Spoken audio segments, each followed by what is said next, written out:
Dans cette vidéo, nous allons voir comment utiliser le mode statistique LIN pour faire de la régression linéaire, corrélation linéaire avec les calculatrices Sharp, modèle EL520-531, comme on peut voir ici à gauche, le modèle qui ressemble à ceux-ci, et le modèle ELW531, le modèle RightView qui est comme celui de droite.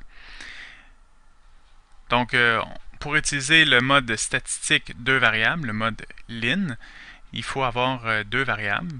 Dans ce cas-ci, où on voudrait peut-être regarder la corrélation ou la régression linéaire, donc l'équation de la droite de régression. Par exemple, ici, on a la variable x, on a les valeurs de x, et on a la variable y, les valeurs de y. Pour cette présentation, je vais utiliser le simulateur de calculatrice ELW531 de Sharp, qui reproduit finalement le modèle RightView.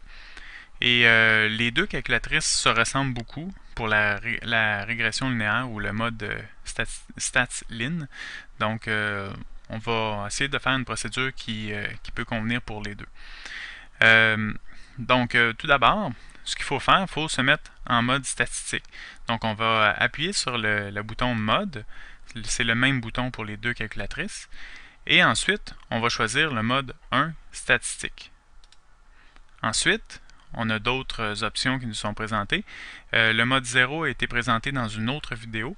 Dans cette vidéo-ci, on va choisir le mode 1 pour LIN. Et là, on est en Stat 1 LIN. C'est le mode dans lequel on est, le mode statistique de variables. Ensuite, on a les couples de données suivantes. Donc, ce qu'on va faire, c'est qu'on va choisir, par exemple, la première donnée. On va faire 50 pour la valeur des x. Et on va rentrer ça comme des couples de données. Donc, 50. Et on a une touche sur la calculatrice où c'est indiqué XY. Sur le modèle RightView, c'est vraiment la touche XY, mais pour le modèle 520 et 531, c'est la touche STO. Juste dessous, vous voyez, vous avez XY qui est écrit. Donc, c'est la touche STO. Donc, on va faire le XY et on va rentrer le 30. Et ensuite, on va aller appuyer sur la touche où c'est écrit Data. Par exemple, dans le modèle RightView, c'est le modèle où c'est juste au-dessus, c'est marqué Data, c'est la touche Change. Et pour le modèle 520-531, c'est la touche M+. Juste en dessous de la touche M+, on voit c'est marqué Data CD. Donc, on va appuyer sur la touche Data. Et ensuite, on fait la même chose avec 100 XY23 Data.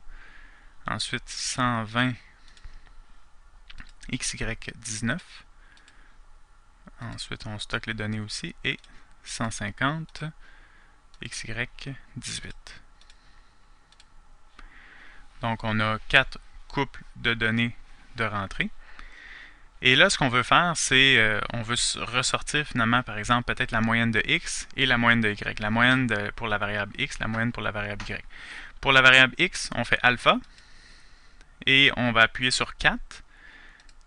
Et là, ça va nous faire sortir X bar. Et on va faire la touche Enter. On peut faire alpha 7 pour faire ressortir Y bar, Enter. Un moyen plus rapide, au lieu d'utiliser à chaque fois la touche alpha, on peut faire RCL. C'est un petit peu plus rapide parce qu'on n'a pas besoin de faire le égal. Par exemple, RCL 4, ça sort tout de suite X bar. RCL 7, ça sort Y bar. Si on veut avoir l'écart type corrigé pour X, RCL 5, l'écart type corrigé pour Y, RCL 8, l'écart type de population pour X, RCL 6, et pour Y, RCL 9. Si on veut la somme des produits XY, donc par exemple 50 x 30, plus 100 x 23, plus 120 x 19, plus 150 x 18, si on veut la somme des produits, on va faire RCL 1, et là, à ce moment-là, ça donne la somme de tous les produits XY. Si on veut faire la somme des X tout simplement, on peut faire RCL, donc la somme des X, ça veut dire 50 plus 100 plus 120 plus 150, on va faire RCL et on va appuyer sur la touche point. Donc sur le point, vous voyez juste au-dessus, vous avez un sigma X qui veut dire somme X. Si on veut faire la somme des Y, RCL 2. Et juste au-dessus, vous avez sigma Y. Si on veut faire la somme des x2, donc la somme par exemple 50 à la 2, 100 à la 2, 120 à la 2, 150 à la 2 et on additionne le tout, on va faire RCL et vous avez la touche moins. Sur le modèle WriteView, c'est vraiment écrit moins, mais sur le modèle 520-531, c'est la touche où c'est écrit plus moins. Donc, où on peut mettre le signe de négation. Donc, à ce moment-là, on va faire RCL moins. Et là, ça donne la somme des carrés de chacun des x. On peut faire la même chose pour les y. RCL y. RCL3, excusez-moi. Donc, ça nous donne la somme des y2.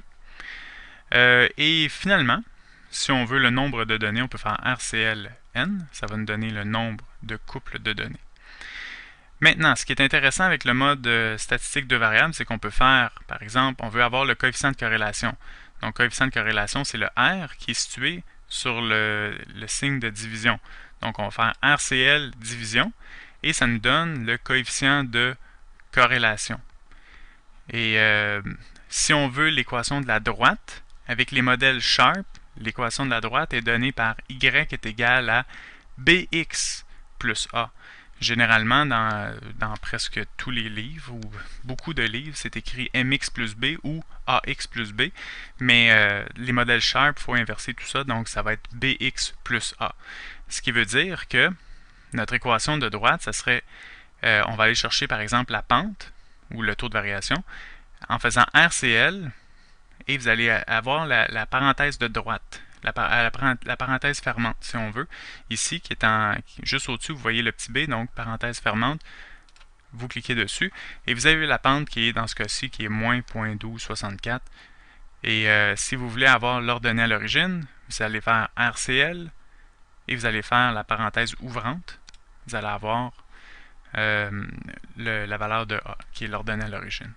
Donc, vous avez Y, finalement, l'équation de la droite, ce serait Y est égal à moins 0.1264 plus 35.77.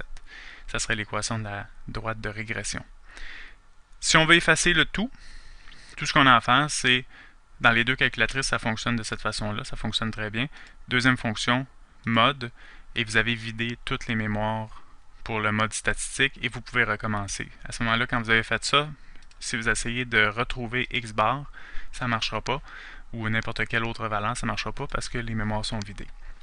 C'est donc la façon de procéder pour travailler avec faire des statistiques à deux variables avec les calculatrices Sharp. Ça met donc fin à la vidéo.